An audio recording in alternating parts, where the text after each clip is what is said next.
Miarabanao amin'anaran'i Jesosy Kristy tompiana dia mbola manomana ny fahasoavana.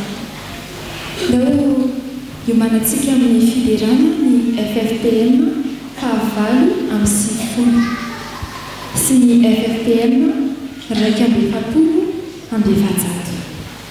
FFPM fahavalo amin'ny sivifolo sy ny raika amby efapolo amby efajato ary ny lera faharoa dia ny andin'ny voaloha fahaefatra fahadimy fahaenina mataontsika.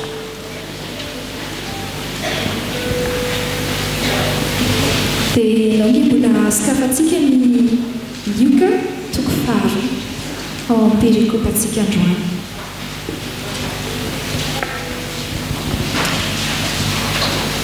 Manafatra antsika mitombo hoe havaozy ny fanompona ka alaivitahaka ny ana mpamina ny vavy. Ny ana dia tenenin'ny baiboly eo amin'ny andiny fa 7:30 hoe amin'ny anaran'i Jesosy ary tsy niala teo an-kianjan'ny tempoly izy fa nanompo tamin'ny fifadikanana sy ny fivavahana andro aman'alina. Ary tsy niala teo an-kianjan'ny tempoly izy fa nanompo tamin'ny fifadikanana sy ny fivavahana andro aman'alina. Amen. Zavatra anankitelo no atoron'ny tompo atsika amin'izao maraina izao ho atsika izay te hanavao ny fanompontsika. Dia ny amin'ny fotoana akanisantsika ty am-piangonana ampitombo izany. Manompoa amin'ny fifadikanana ary manompo amin'ny fivavahana andro aman'alina. Da tsika mbola andiny tena da tsika hivavaka. Andriamanitra rainay mbola misaotra mideha mankalaza ny anaranao zahay. Ianao le tomponay, ianao le mpamonjy anay. Misaotra anao zahay amin'ny ohatry ana mpamina ny vavy izay velarinao eto anatrehanay amin'izao maraina izao. Dia mbola dia hifona ihany koa anefa izahay tompo rehefa mandinika an'izany fanompony ana izany. Mifono izahay amin'ny fotoana atokanay akanesanay aty an-tranonao, ny amin'ny fotoana atokanay ho amin'ny fanomponanao, fa ny ambinambin'ny fotoananay no naovanay an'izany. Mbola mandinika ny ana koa izahay dia mifono fa tsy hainay izany hoe manompo amin'ny fifadikanana izany, fa tsy voafehanay ny tenanay, tsy voafehanay ny hanohananay, tsy voafehanay ny fahafinaretany ny nofinay. Fona Jesosy manana. Ary mbola menatra eo anatrehanao izahay fa tsy teo amin'ny fiainanay izany ayanokana ny fiainanay manontolo. Tahaka ny ana no eo amin'ny hibanjina Jesosy rehefa hibanjina ny fiavinao izany no hatanterahana izany amin'ny anarana Jesosy.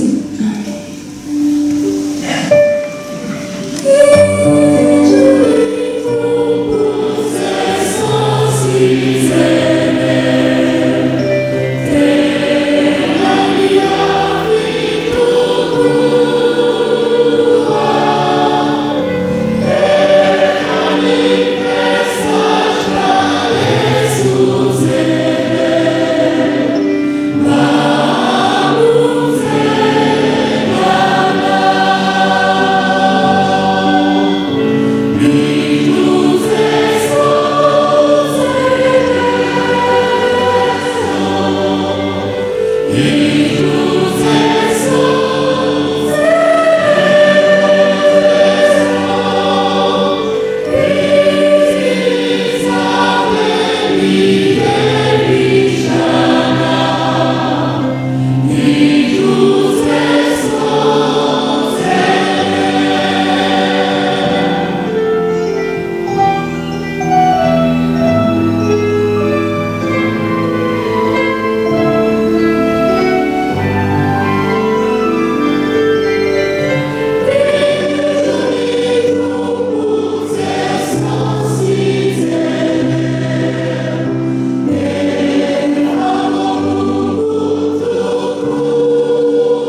ataony perikofantsika androany miarana amin'ny valaky toko fahatelo. Valaky toko fahatelo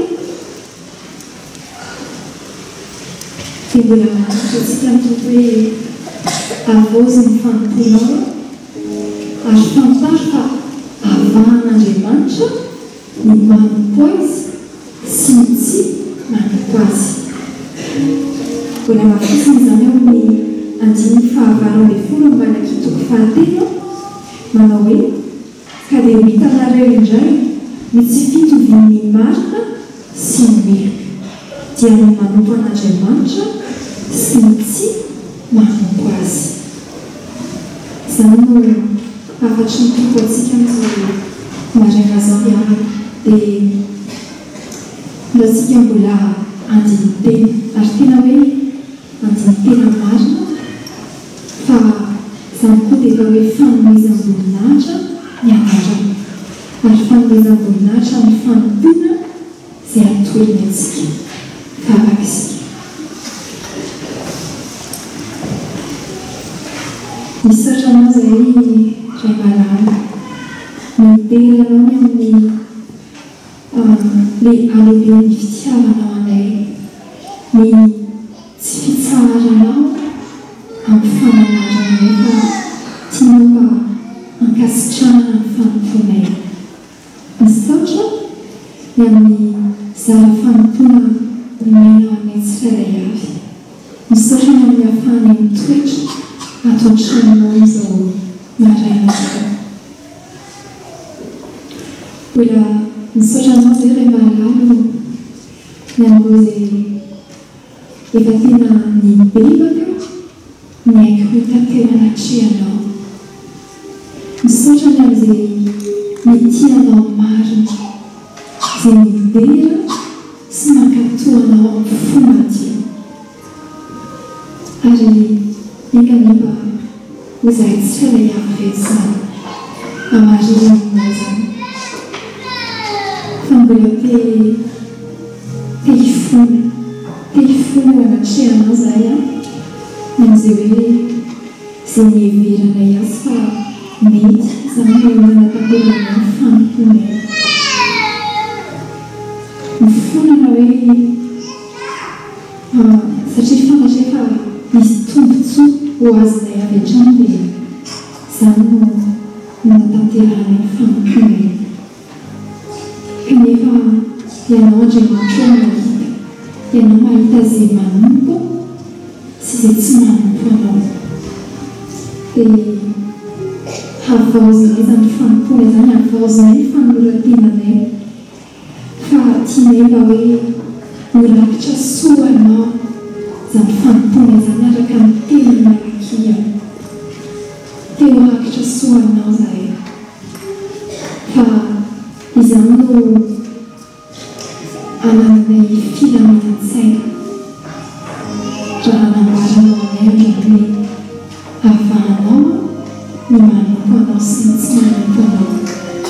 Dia raisy ny fanoratenanay tompony, raisy ny vavanay, raisy ny fanahinay ho temponanao, raisy ny fiainanay manontolo dia tena ho voatokanao anao. Dia ho hita mpanomponao marina izay ary manompo araka ny sitraponao. Sitrapon Tompo. Amen.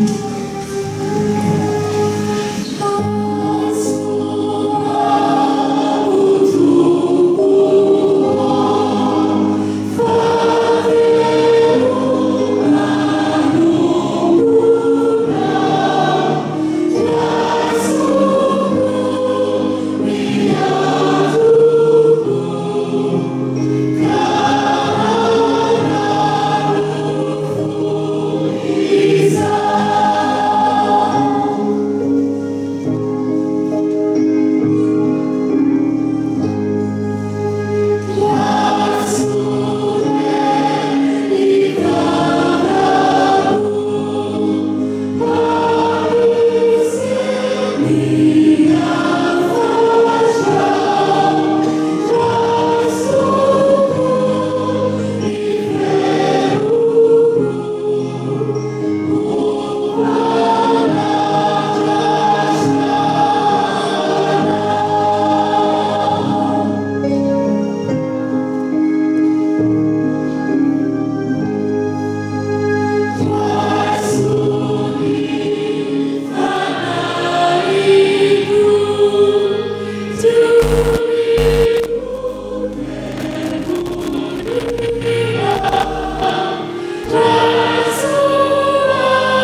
hoan'izay rehetra mahalala an'Andriamanitra sady voahoantso no marina ho aminareo rehetra ny fahasoavan'i Jesosy Kristy tompo ny fitiavan'Andriamanitra any firaisana avy amin'ny fanahy masina.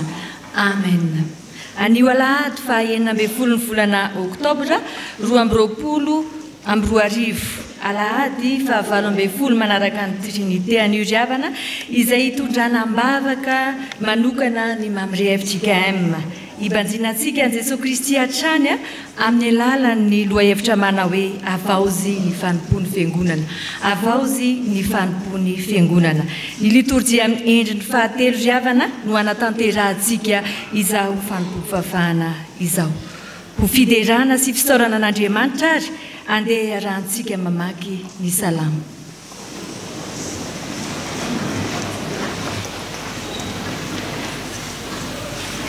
Iara hideran'Andriamanitra isika miaraka amin'ny mpanao salamo manao hoe tahaka ny diera-mianahana manirin-drano anony no andriko ny fanahiko anao Andriamanitra.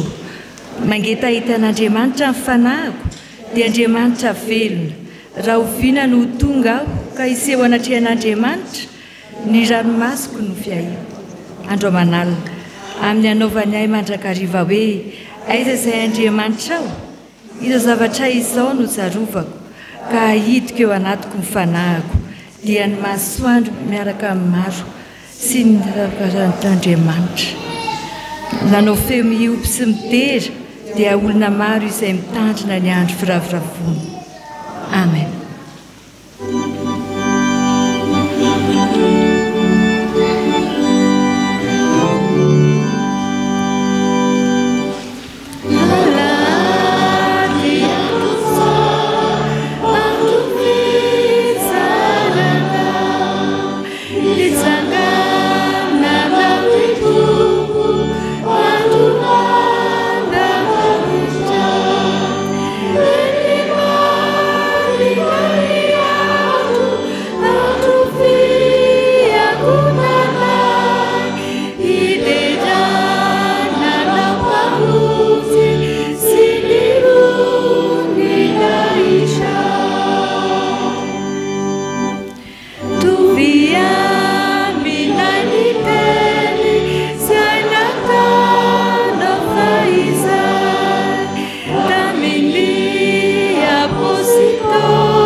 Ivavaka isika riavana. Andro tsara tokoa ny anio Andriamanitra satria andro izay natokanay hiderana sy hanomezana amboninahitra ny anaranao masina. Mideranao izahay, mankalazanao izay fa mendrika anao izany. Andriamanitra masina ianao ary be voninahitra, tsy misy ny toanao. Hiderana ianao mandrakariva ihany koa ny sosesehana izay isitrahanay avy aminao isan'andro san'andro. Novelominao, narovanao teo anatrehan'ireo fahavalo maro be izay fahavalo te andrendrika ny fiainanay. Kanefa nohon'izay fiarovanao izay tompotianay dia indreto izay afaka mijoro vavolombelonao eto anatrehanao ka mankalazanao, manome voninahitra anao ato amin'izao tranonao masina izao. Misaotra tompo noho ny amin'ny Jesosy Kristy izay nomenao anay namonjy anay, noho ny amin'ny tokoa nahatoy izao anay ka hahafahanay miondrika indray eto anatrehanao. Izao fotoana izao ihany koa tompo dia fotoana hitondranay ambavaka ny Mamre FJKM, fotoana ihany koa izay hitondranay ny fiainanay rehetra eo anatrehanao sy eo ampilatananao koa mangataka mifanainao masina ry izahay hiasa feno ato anatinay mandritra izao fotoana izao ka mba ho tsapanay tokoa fa te anavao anay milafondrehetra ianao Andriamanitro ary indrindra anavao anay amin'ny fanomponanao dia amin'ny anaran'i Jesosy Kristy no anaovanay izany vavaka izany. Amen.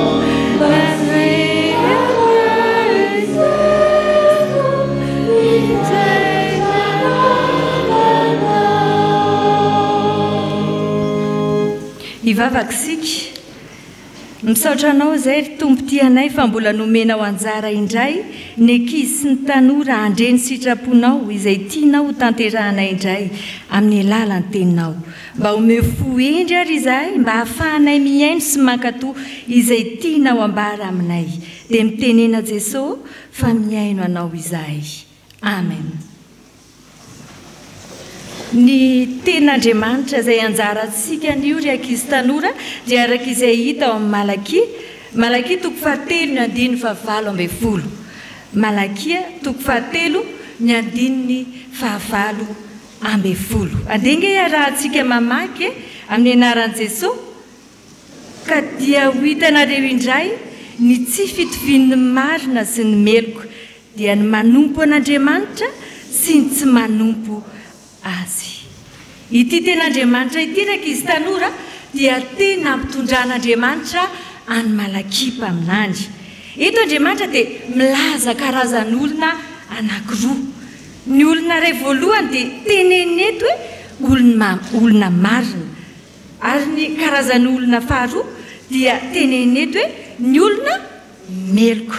Misy arak'izany ny olo-marina ary misy ihany koa arak'izany ny olona meloka.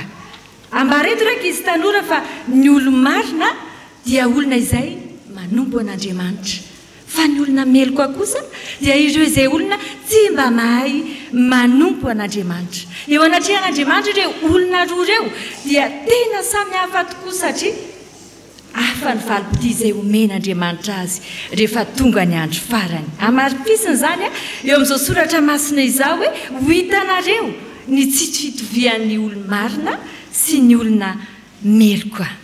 Nisy rangara izay nananjanaka anankiroa izy. Ny zokony ny antsoiny hoe zoky ary anankiray ny antsoiny hoe zandry. Dia ilay rangaha andeha ataontsika hoe dada no antsointsika azy. Isan'andro rakizy sy tanora dada dia manafatra andreo zanandreo lahy reo foana. Isaky ny andeha hivoaka ny trano izy reo lahy na isaky ny andeha hianatra izy dia hoy izy dada manafatra azy. Nareo rehefa mandeha mianatra dia endry tsara. Ataovy tsara ny fianarana fa za mantsozy izy dada tsy mba manana lova omenanareo fa izay endry tsara sy izay mianatra tsara ary izay mahazo noty tsara ny ampianarana dia izy no andovany ity trano izay hipetrarantsika ity satria manana trano lehibe dada izay afaka omeny atao lovany izay endry tsara sy mianatra tsara. Fa ny mampalahelo raika izy tanora dia izao izoko dia tena nanaraka tsara izay teneniny dada. Rehefa mandeha mianatra izy dia tena nifantoka tsara tamin'ny fianarany endry tsara ary nianatra tsara dia nahazo noty tsara ihany koa. Fa zandry kosa tsy mba nanaraka izay niteneniny dada fa ozy izy zandry hoe aleo aloha anara-po amin'izao fiainana izao fa mandalo ihany izao fiainana izao. Izany hoe naditry zandry any ka tsy mba nahazo nody tsara. Fa rehefa tonga ry havana, rehefa tonga raika izy tanora ny fotoana izay ny zarantadany lova dia zokony nahazo ilay trano tsara satria zoky dia olo marina marina izy satria nanaraka izay nytenen'ny dada nahazo nody tsara izy ary endy tsara fa izandry kosa tsy mba nahazo ilay lova tsara izay nomeny dada fa tany ivelan'ny trano ny toerany inona ny hafatra izay tia nambara amintsika anyoraka izy tanora Andriamanitra ihany koa dia miteny amintsika isan'andro ny sitrapony miteny amintsika izy mananatra antsika izy ary mampanantena lova tsara ho antsika dia ny fiainana mandrakizay izany ka izay manaraka ny sitrapony izay tena tia azy izay tena manompo azy amin'ny fo rehetra izany no mandova ny fiainana mandrakizay izany no atao hoe olomeloka fa ireo izay olona olo marina fa ireo izay olomeloka maniratsira an'Andriamanitra ireo izay olona meloka izay tia miliba sy variana amin'izao fiainana izao tsy tia manompo an'Andriamanitra dia tsy mba mandova ny fiainana mandrakizay ho antsika ihany koa izany ndraiky izy tanora na ho an'ny olon-dehibe ihany koa dia tian'Andriamanitra izao sy anao ahazo ilay fiainana mandrakizay ka mba azahoantsika izany fiainana mandrakizay izany ary dia andeha isika anaraka an'Andriamanitra andeha isika ho tia an'Andriamanitra amin'ny alalan'ny fitiavantsika an'i Jesosy Kristy sy ny fiarahantsika eo amin'ny fiainantsika miaraka amin'i Jesosy Kristy isan'andro ihany koa mba ahafahantsika mitondra tena ho toy ny olo marina sy ho amin'ny fitiavana amin'ny fanompona an'Andriamanitra amin'ny fontsika rehetra satria tokoa ilay ten'Andriamanitra teo hoe ka dia ho hitanareo indray ny tsy fitovian'ny marina sy ny meloka dia ny manompo an'Andriamanitra sy ny tsy manompo azy amen hivavaka isika riavana satria ianao Andriamanitra mampanantena anay sy miteny aminay fa ataonao miavaka tokoa ny olona marina dia ireo izay manompo anao te hiavaka izay Andriamanitra te handova ny fiainana mandrakizay miaraka amin'i Jesosy Kristy izay ka mba omefana endry ary mba hahafanay mankatony sitraponao amin'ny anaran'i Jesosy no anaovanay ny vavakay amen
Iaraka hivavaka isika. Ry Andriamanitra tomponay eo, misaotra anao izahay fa tonga amin'izao fotoana hiainona ny teninao sy handraisana ny hafatrao izao. Mangetaheta ny teninao izahay ry Tompo mba hanavao ny fanomponay. Koa mangataka ny fanahinao masina ry izahay ankehitriny. Ameno anay tanteraka sy asa mikery aminay tsirairay. Ampio izahay mpamaky mba voavaky tsara ny teny. Ireo miaino mpiaino mpakatoto ary ny mpanomponao hitondra ny hafatrao kosa nambary izany ampinono ka ampiorina sy hanavao marina anay. Amin'ny anaran'i Jesosy Kristy mpamonjy nanaovanay izany vavaka izany. Amen. Iaraka hamaky sy hiaino soratra masina isika ao amin'ny fanekena taloha Boky ny Malakia toko 7 andiny 7:70 ka hatramin'ny 4:20. Rehefa hita dia ho vakiana amin'ny anaran'ny Tompo. Ny teninareo dia mahery mamely aho Jehova. Nefa ho ianareo, inona ny resaka nentina namely anao? Tamin'ny nanaovanareo hoe zava-poana ny manompo an'Andriamanitra. Ary inona moa sy ho efa azy tamin'ny fitandremantsika izay nasainy tandremana, sy tamin'ny nandehanantsika ny tafilamba fisaorana teo an'Andrean'i Jehova tompony maro. Ary ankehitriny sika dia mideran'ny priareare hoe sambatra. Eny, voaorina tsara izay nanao ratsy, sady efa nakafanan'Andriamanitra izy, nefa afa nandositra ihany. Ary tamin'izany izay natahotra an'i Jehova dia samy resaka tamin'ny namany avy. Ary Jehova niaino ka nandre izany. Ary nisy boky nosoratana teo anatreo ny fahatsiarovana izay matahotra an'i Jehova sy mihevitra ny anarany. Ary ho rakitra soa ireny amin'ny andro izay ho tendreko Jehova tompony maro. Ary ho antra azy aho toy ny olona antra ny zanany lahy izay manompo azy. Ka dia ho hitanareo indray ny tsy fitoviany marina sy ny meloka, dia ny manompo an'Andriamanitra sy ny tsy manompo azy. Fa indro avy ny andro, mandoro toy ny fatana fandoroana izy, ary ny mpirery rehetra sy ny mpanao ratsy rehetra dia ho vody vary. Ka dia andoro azy ny andro izay ho avy Jehova tompony maro, ka tsy asiany miangana na ny fakany na ny sampany. Ary hiposaka aminareo izay matahotra ny anarako ny masoandro ny fahamarinana, manana fanasitranana ao amin'ny tanany. Ary hivoaka ianareo ka hifaly avanja toy ny zanak'omby mifaly, ary hitsahanareo ny ratsy fanahy, fa ho lavenina ao ambany falajianareo izy amin'ny andro izay ho tendreko Jehova tompony maro. Tsarovinareo ny lalàn'ny Mosesy mpanompoko, izay nanjidiko azy tao Horebany amin'ny Israely rehetra, dia ny didy sy ny fitsipika. Indro izao aniraka ny alimpaminano aminareo, dia tsy mbola tonga ny andron'i Jehova ilay lehibe sady matahotra. Ary izy apody ny fony ray ho amin'ny zanaka, ary ny fony zanaka ho amin'ny ray, fandrao avy ao amelin'ny tany amin'ny fandringanana.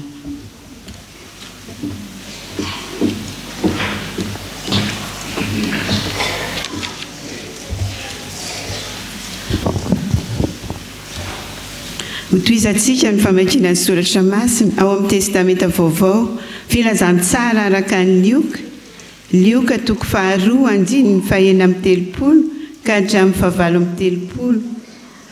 Ary ho faranantsika ny famakiana ny soratra masina ao amin'ny epistily ho an'ny Romanina toko 7 andiny 5 ka hatramin'ny 13. Rehefa hita dia ho vakiana amin'ny anaran'i Jesosy. Ary nisy mpaminany vavy anankiray, Diana, zanakavavy ny Fanuela, avy tamin'ny fireneny Asera. Efa antim-panahy tokoa izy, ary efa nitoetra tamin'ny vadiny 7 taona taoriany nahavirjina azy. Ary efa mpitondra tena tokony ho 420 taona, ary tsy niala teo an-kianjan'ny tempoly izy, fa nanompo tamin'ny fifadikanana sy ny fivavahana andro aman'alina. Ary no niditra tamin'izany oro izany izy, dia nisaotra an'Andriamanitra ka nilaza azy tamin'izay rehetra niandry ny fanavotana tao Jerosalema. Fa fony tao amin'ny nofo isika dia ny filany Ota, izay noetsehiny lalàna no niasa tao amin'ny momba ny tenantsika, ahavokatra ho amin'ny fahafatisana. Fa ankehitriny dia efa afaka tamin'ny lalàna isika, satria maty ny amin'izay niazonana antsika, ka dia manompo amin'ny avaozam-panahy isika, fa tsy amin'ny ahilan-tsoratra. Inona ary no lazaintsika? Ota va ny lalàna? Sanatria izany, kanefa tsy nahalala ny Ota aho raha tsy tamin'ny lalàna, satria tsy fantatro akory ny fitsiriritana raha tsy ny lalàna no nanao hoe aza mitsiriritra. Fa io didy io dia nentin'ny Ota nampihetsika ny fitsiriritana rehetra tato anatiko, fa maty ny Ota raha tsy misy lalàna. Ary izao dia velona tsy manan-dalàna fa iny, fa rehefa tonga kosa ny didy dia velona indray ny Ota, ka dia maty aho. ary ny didy izay natao ahazona ny fiainana dia hitako fa nahatonga fahafatesana tamiko kosa fa io didy io dia nentiny ota namitaka sy nahafaty ahy ka dia masina tokoa ny lalàna ary masina ny didy sady marina ny tsara koa ny tsara va ny nahafaty ahy sanatria izany fa ny ota ny nahafaty ahy mba hiseho ota fa ny tsara no nentiny nahafaty ahy mba ho tonga ota indrindra ny ota noho ny nataony lalàna. Amen.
Mbola tononina aminareo fiangonana indray ry havana ny fahasoavana sy ny fiadanana avy amin'ny fahalalana tsaran'Andriamanitra sy Jesosy Kristy tompontsika ary dia ny fanahy masina ny hiaraka amintsika ao anatin'izao fotoana ny afatr'Andriamanitra izao.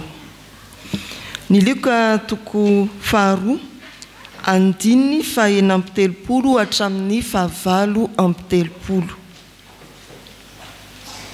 Filazantsara araka ny Luka toko faharoa andininy fahaenina amby telopolo hatramin'ny fahavalo amby telopolo. Efa novakiny mpiara-miasa teo ary dia hanaraka ny afatr'Andriamanitra avy amin'izany isika ry havana. Ny Luka toko faharoa dia milaza indrindra ny zava-niseho nanodidina ny fahaterahana sy ny fahazazan'ny Jesosy Kristy. Raha manamarika isika dia hatreo amin'ny faharoa ambin'ny folon'ny taonany. Hitantsika izany eo amin'ny andininy fahasivy amby telopolo hatramin'ny farany. Jesosy teraka hatramin'ny faharoa ambin'ny folon'ny taonany no ambara ao amin'ny filazantsaraka ny Luka toko faharoa. Izao voalahatra manonantsika izao ry havana dia manambara ny amin'ilay mpamina ny vavy rehefa nandre ary nandray ny fanambarany Simeona ny amin'ny Jesosy dia resy lahatra ary nandray an'i Jesosy nankalaza ny tory an'i Jesosy. Iana mpamina ny vavy ny soratra masina. Voalaza eo ny tetiara ny zanaky Fanuela avy amin'ny fireneny Asera. Firenena ao amin'ny fokony Manase izay anisany atao hoe anjorom-bala madinika no nipoiran'ity mpaminany ana ity. Fa izy dia naharitra tamin'ny fivavahana sy ny fifadikanana rehefa nandre ny fanambarany Simeona izy dia resy lahatra ary tsy nijanona teo amin'ny faresen-dahatra ihany fa tonga nilaza ny Jesosy tamin'izay mpiara-monina taminy tany Jerosalema. Avao izy ny fanompony ny fiangonana. Fiangonana manavao ny fanompony dia velohany fiangonana maharitra amin'ny fivavahana. Manavao ny fanompona maharitra amin'ny fivavahana. Ny faharoa manavao ny fanompona mandray an'i Jesosy ary ny fahatelo manavao ny fanompona milaza an'i Jesosy. Fiangonana manavao ny fanompona maharitra amin'ny fivavahana. Rehefa manaraka tsara ny filazana momba ny ana isika ry havana, eo amin'ny 7:30 ankoatran'izay voalaza eo amin'ny 9:30 dia ambarany ao fa ity vehivavy ity dia efa mpitondra tena. 7 taona fotsiny izy ny nanambady dia nitondra tena nandritra ny 420 taona izy ary tena naharitra tamin'ny fifadikanana sy ny fivavahana. Voalaza hoe efa antim-panahy tokoa izy nitoetra tamin'ny vadiny 7 taona taoriany na Virjiny azy. Raha ny taona fampankarana ny zazavavy tamin'ny andron'ny zanak'Israely dia manodidina ny 15 taona eo. Aza maimaika aloha ry tanora, aika zaza tsy ampy taona zany afaka manambady. Zany ny fiarahamonina jiosy. Raha atao zany ny kajikajy 15 taona ihany nanampankarana, 7 taona taorian'izay izy maty ny vadiny. 4 taona izy zany maty vady, 20 taona ary 420 taona izy nitoetra ho mpitondra tena, manano tena. Mieritreritritsika amin'izany fa izany vehivavy zany mbola nahavita. Raha atao zany kajikajy 900 taona eo izy, 15 taona izy nampankarina, 7 taona izy tao amin'ny fanambadiana, 420 taona izy manano tena, 900 taona teo zany vehivavy atao hoe any zany. Fa naharitra izy tamin'ny fifadikanana sy ny vavaka teo an-kianjan'ny tempoly. Maharitra amin'ny fivavahana ny fiangonana miavao amin'ny fanompona. Teo amin'ny jiosy ny fifadikanana dia natao nampianarin'ny fariseo indroa isan-kerinandro dia ny latsinainy sy alakamisy.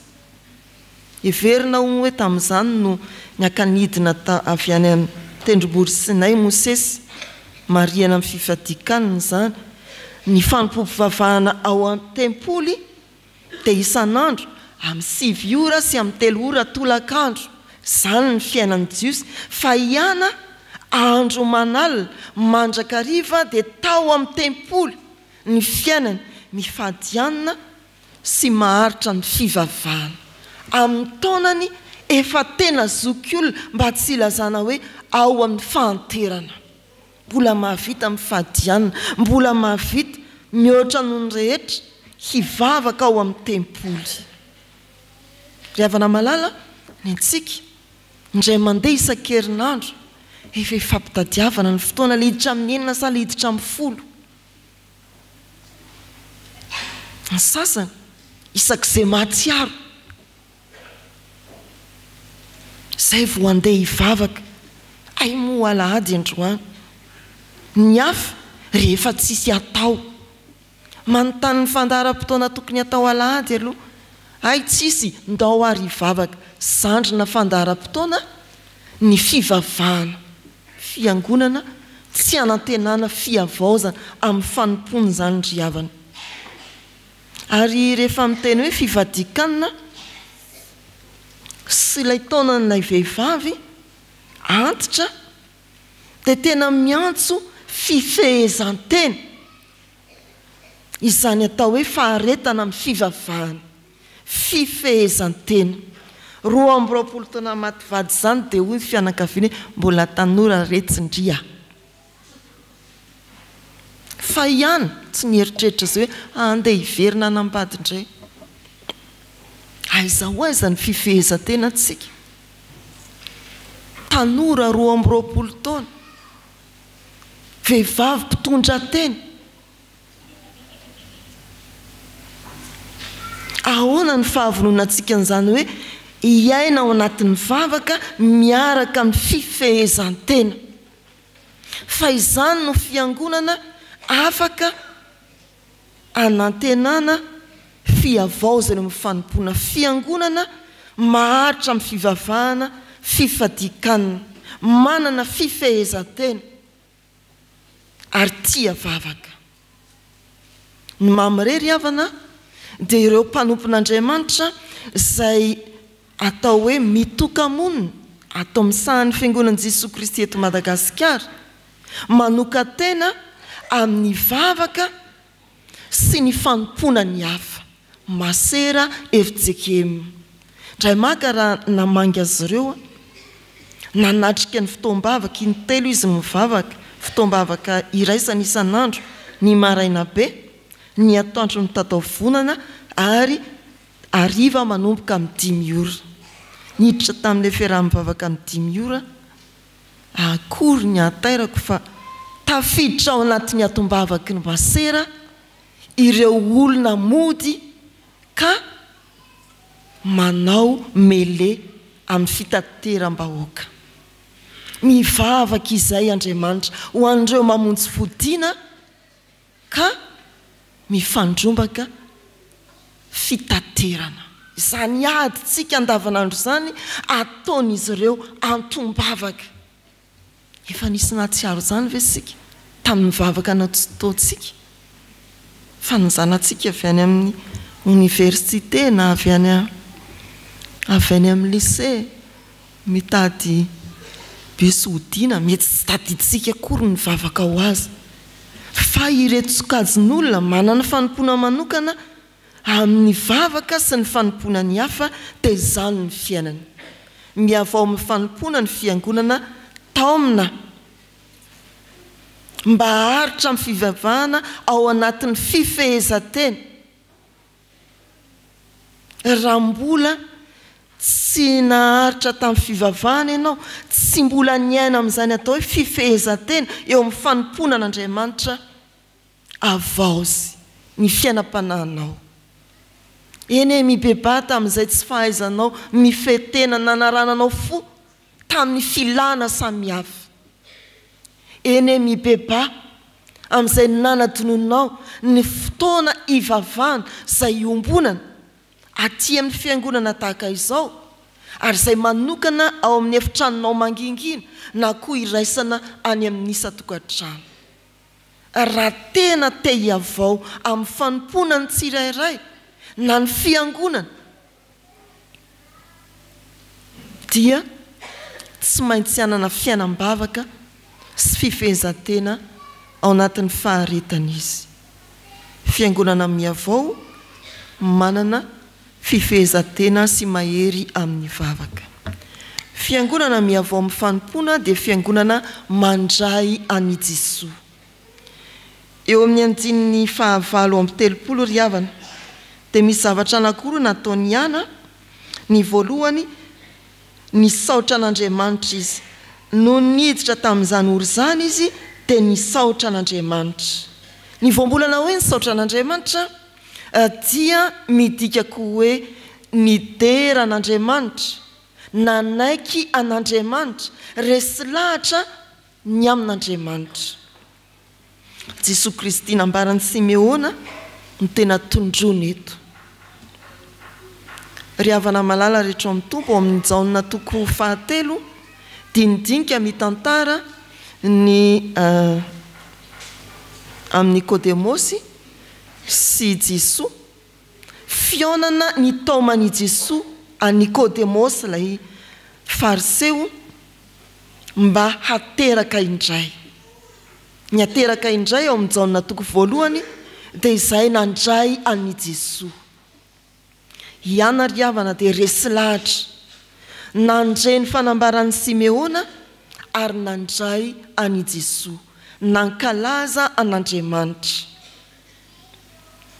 Ao amin'ny soratra masina, tena niavao tamin'ny fanompoana i Saoly rehefa nandalo ny lalany Damaskosy no vanginy Jesosy, navaoziny Jesosy, ilay mpanenjika ny fivavahana kristiana nanjary mpitory any Kristy. Izany ny fiainan'ny olona nandray any Jesosy, nandalo ilay fiovam-penitra teo amin'ny fiainana, tena niova, niavao ary miova amin'ny fanomponany. Fanompon'ny Paoly nanenjika ny kristiana na tena mpivavaka jiosy na fanafo azy izy, izay ny fanompony. Fa rehefa niaona tamin'ny tompo izy dia niova, niavao, mandray any Jesosy, ateraka indray, tonga zanak'Andriamanitra miavao, tena toy ny zaza voateraka, olona vaovao. Tsy misy fivoarana indraindray ny fiainan'ny fiangonana ry havana, satria tsy tonga teo amin'ny fandraisana an' Jesosy ny mpivavaka. Tsy misy fiavaozana ny fanompoko sy ny fanomponao, satria tsy mbola nandalo ny lalany Damaskosy tahaka ny Paoly izasy ianao. Mbola tsy nandray ny famanginy Jesosy ilay nanova tanteraka ny fiainako na ny fiainanao ianao. Tsisy anantenana fiavaozana raha tsy nandray an' Jesosy ianao. Indraindray mampalahelo ny filazan'ny olona izay nivoaka ny fiangonana ka nankany amin'ireo karazana vondron'olona mivavaka mikirakira ny Baiboly, miteny izy manao hoe ao amin'io fiangonana io tsy misy Jesosy. Fa ny marina dia izao, tato amin'ny fiangonana tahaka antsika izy, natany amin'izay fiangonana lazainy toy izany, dia tsy nandray ny soratra masina na nanampitsofina tamin'ny toriteny ary tsy nandray any Jesosy. Iana raha vao nandray dia nandray resy lahatra ka nanaiky. Ny fiangonana azo antenaina iavao amin'ny fanompoana dia fiangonana efa nandalo ny fahaterahana indray, efa nandray any Jesosy tonga zanak'Andriamanitra, nandray ny toriteny ary nandray dia nankalaza an'Andriamanitra. Anio koa ry havana ampaherezina isika. Raha efa nandray an' Jesosy ianao dia avaozindray ny fandraisanao an' Jesosy mba hiavao ny fanomponao. Raha mbola tsy tonga tamin'ny fandraisana an' Jesosy ianao dia ilay soratra masina fitaomana fampahereza manao hoe indro ankehitriny ny andro fahamonjena. Fotoana izao hiavaozanao amin'ny fiainanao ho toy ny zaza voateraka. Izay rehetra nandray an' Jesosy dia omeny hery ho tonga zanak'Andriamanitra.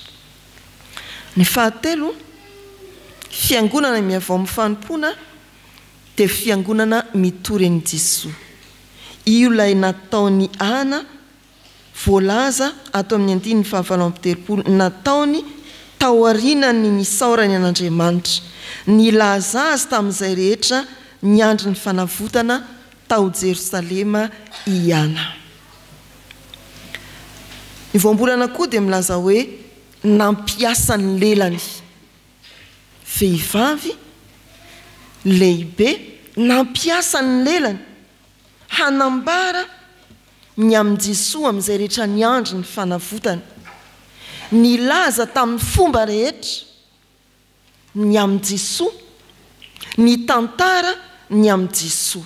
Izany dia voabango anatin'ny voambolana hoe nilaza avokoa, nampiasa ny lelany, nilaza tamin'ny fomba rehetra ny tantara ny amin'i Jesosy.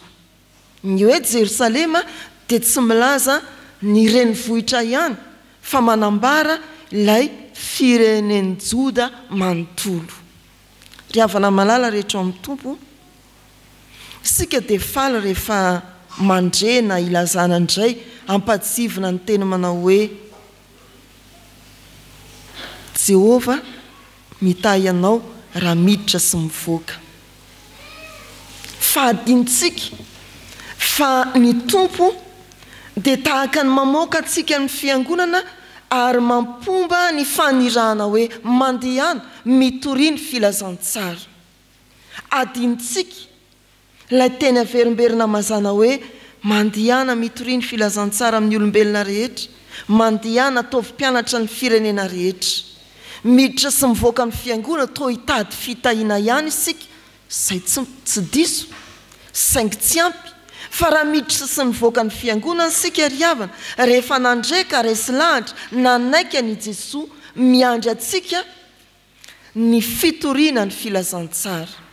Ampiasainao amin'inona ny lelanao. Isika vehivavy dia malaza tia resaka. Be tatasika. Vao mbola nahinana kosa.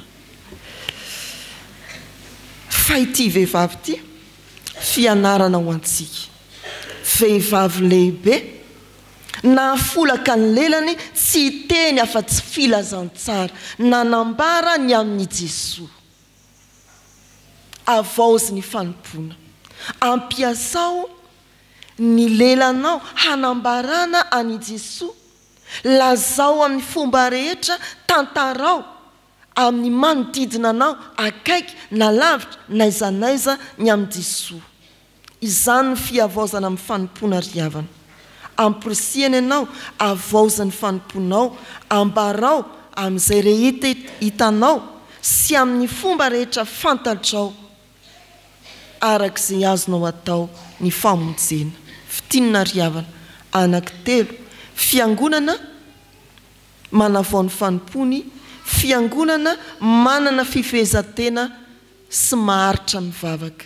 Fiangonana manavao ny fanompony, fiangonana mandray sy manavao ny fandraisany any Jesoa. Fiangonana manavao ny fanompoana, mitory any Jesoa. Ho an'Andriamanitra ny voninahitra. Amen.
Andeha mibavaka isika ry havako.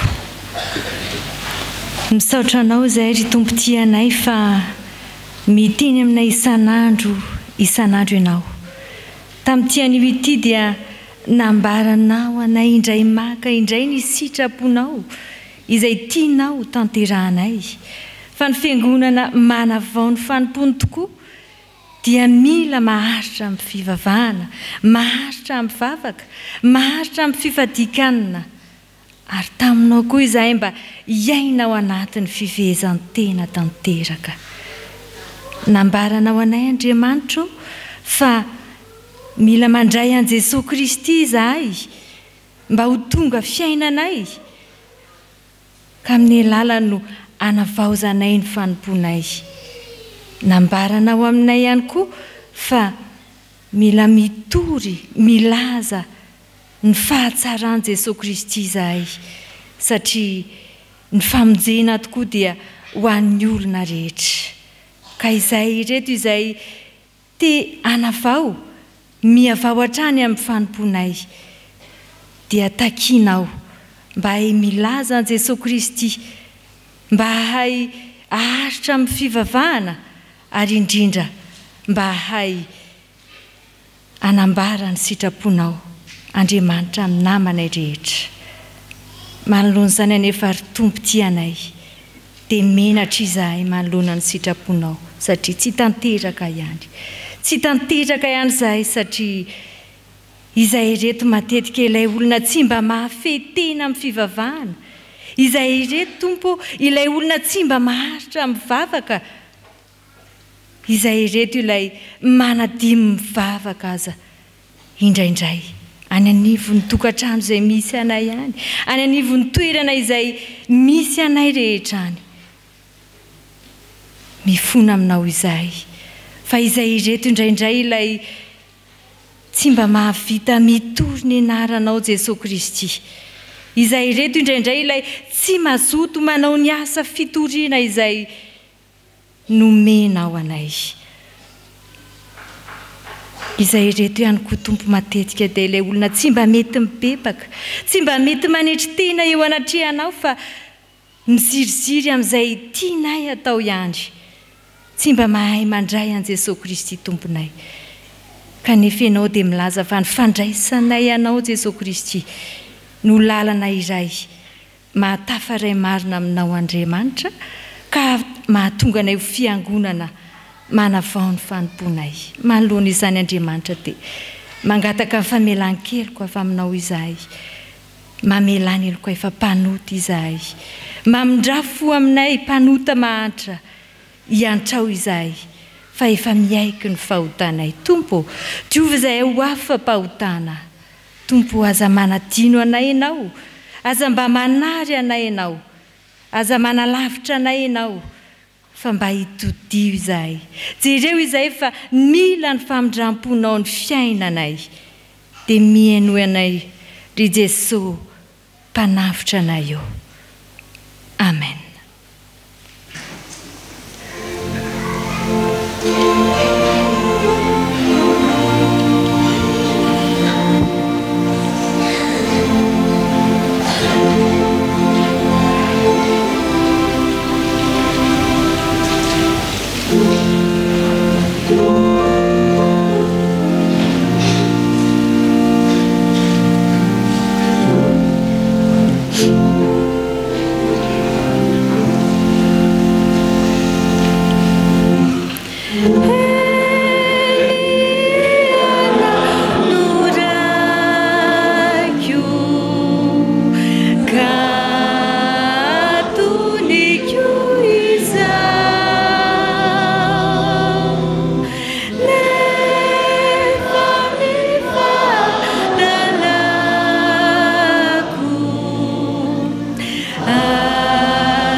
Ry havana malala Andriamanitra mpamindra fotoko ny Andriamanitra izay ivavahantsika ka mahay mamela ny helontsika izay tena niaiko tokoa ny fahotany teo anatrehany ary vonina hibebaka marina tokoa koa mitsangana indray ary andray ny teny soa mahafaly atolotry ny tompo ho antsika ho famelan-keloka.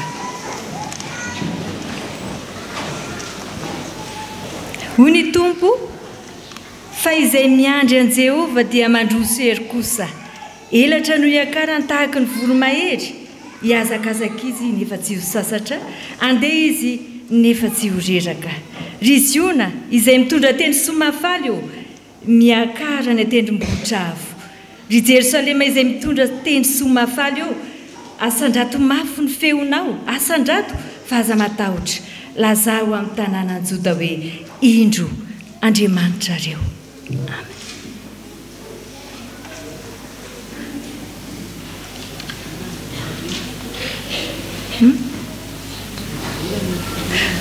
Ambara ry havana fahavoavelany eriko areo noho ny anarany masina amen.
ho antsika izay vovela hely koa dia andeha nambara ampahibe maso ny finoantsika araky ny fanekem-pinoana laharana fahatelo.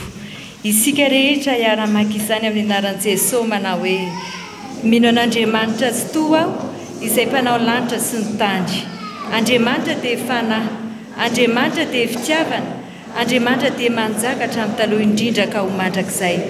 Andriamanitra dia mampiseho ny fitiavany antsika fa fombola mpanota isika dia maty hamonjy antsika Kristy.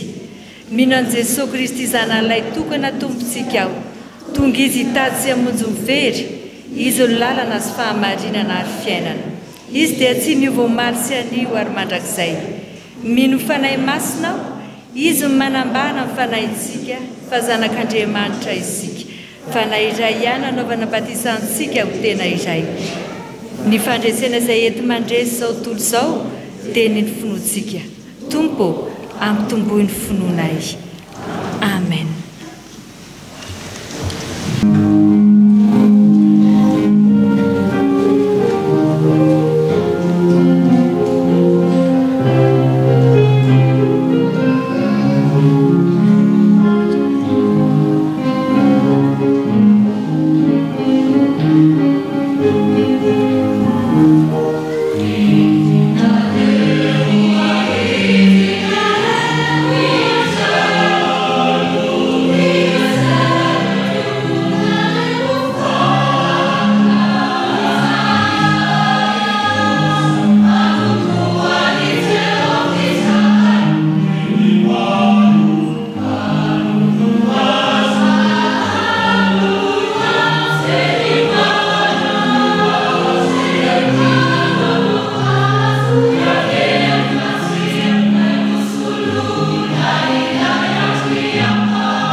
mivavaksika ry havana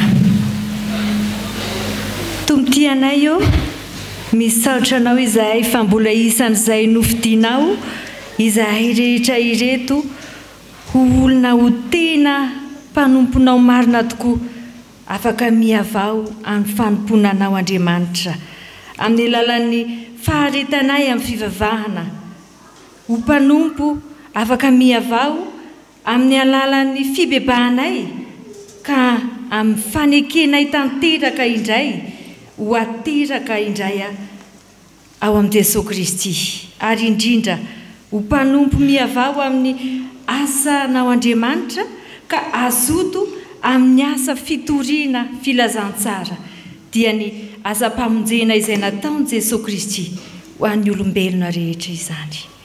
Ankehitriny izahay eto miteny mivavaka ho an'ny mpanomponao rehetra izay miombombavaka ato amin'izao tranonao masina izao. Ireo ray aman-dreny ny zanaka rehetra ny ankonana tsirairay avy mba hainao Andriamanitra no miaraka amin'ny isam-pianakaviana amin'ny andavanandrom-piainany ka mba hoery ho azy ianao amin'ny ady izay hatrehany, hoery ho azy ianao amin'ny asa fivelomany amin'ny fianarana izay ataony sy amin'izay rehetra fikasana tsara ataony ankonana tsirairay avy. Raha misy aminay reto Andriamanitra na namanay izay tsy miaraka aminay eto azo pahoriana dia tanterao amin'izy ireo fa Andriamanitra manome fiadanana tena izy ianao izay mampahery azy ireny noho ny amin'ny Jesosy Kristy izay efa nizaka ny mafy indrindra mihoatra izay nosakainay. Vavaka izay eo amin'ny mpitandrina sy ny ankonana izay nomenao hitondra anay dia tafionerinao izy ireo ka tario mandrakariva ny fanahinao masina avy tany asanao Andriamanitra eto amin'izao fitandremana izao. Ampaherezo izy Andriamanitra amin'izay mety ho fahasarotana arovy amin'izay asany ratsy izy fa maro tokoa ny asany ratsy izay mety tsy takatry ny sainay fa misy zany omeo fifaliana mandrakariva izy eo ampanaovana ny asa rehetra izay omenao anazy atao amin'izao fitandremana isotro fitiavana izao. Mitondram-bavaka izahay ho an'ny mamry FJKM izay hivondronan'ireo masery FJKM. Ainao tsy miafina aminao Andriamanitra ny asa fanompoana izay sahan'izy ireo. Tompo, avao izay amin'ny fanolorany tenanao izy ireo ka ho tena mpanompo manolo tena tokoa amin'ny asanao Andriamanitra mba ho tena mpanompo maharitra amin'ny fivavahana ary maharitra amin'ny fitondrana mbavaka ny fiainanay rehetra, ny fiainan'ity firenenao ity ary ny fiainan'ny vahoaka rehetra izay hoentin'izy ireo ambavaka.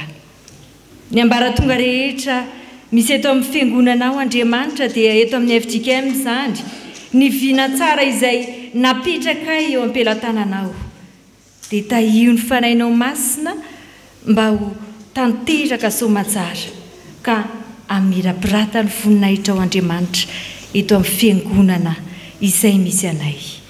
Toloro ny famindram-ponao isan'andro ny firenena izay nametrahanao anay.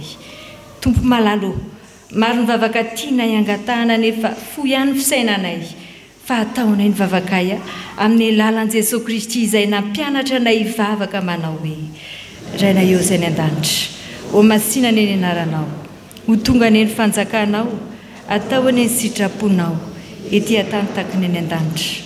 Omeo anay ny izay nasahaza ao anay ary mamelany eloko ay tahaka ny amelanay izay meloko taminay ary izay mitondra anay ao amin'ny fakapanahy fa manafanay amin'ny ratsy anao ny fanjakana sy ny hery ary voninahitra mandrakizay. Amen. Amen.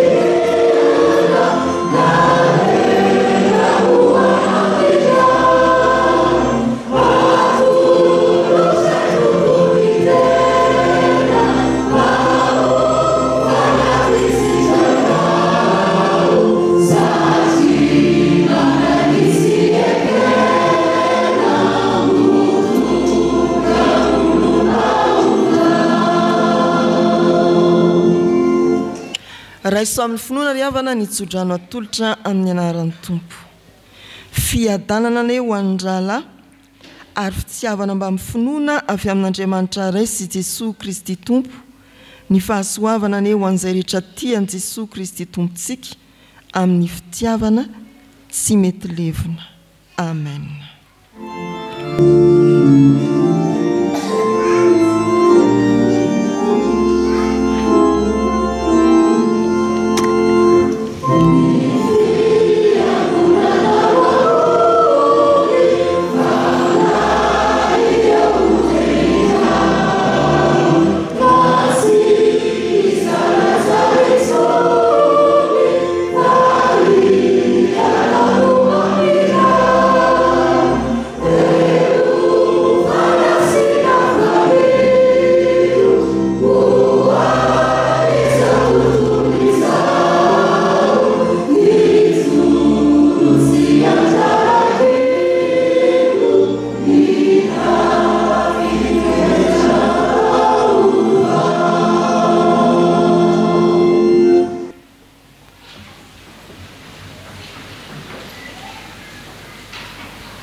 Ho an'Andriamanitra irerianany ny voninahitra amin'ny anaran'ny Ray sy ny Zanaka ary ny fanahy masina.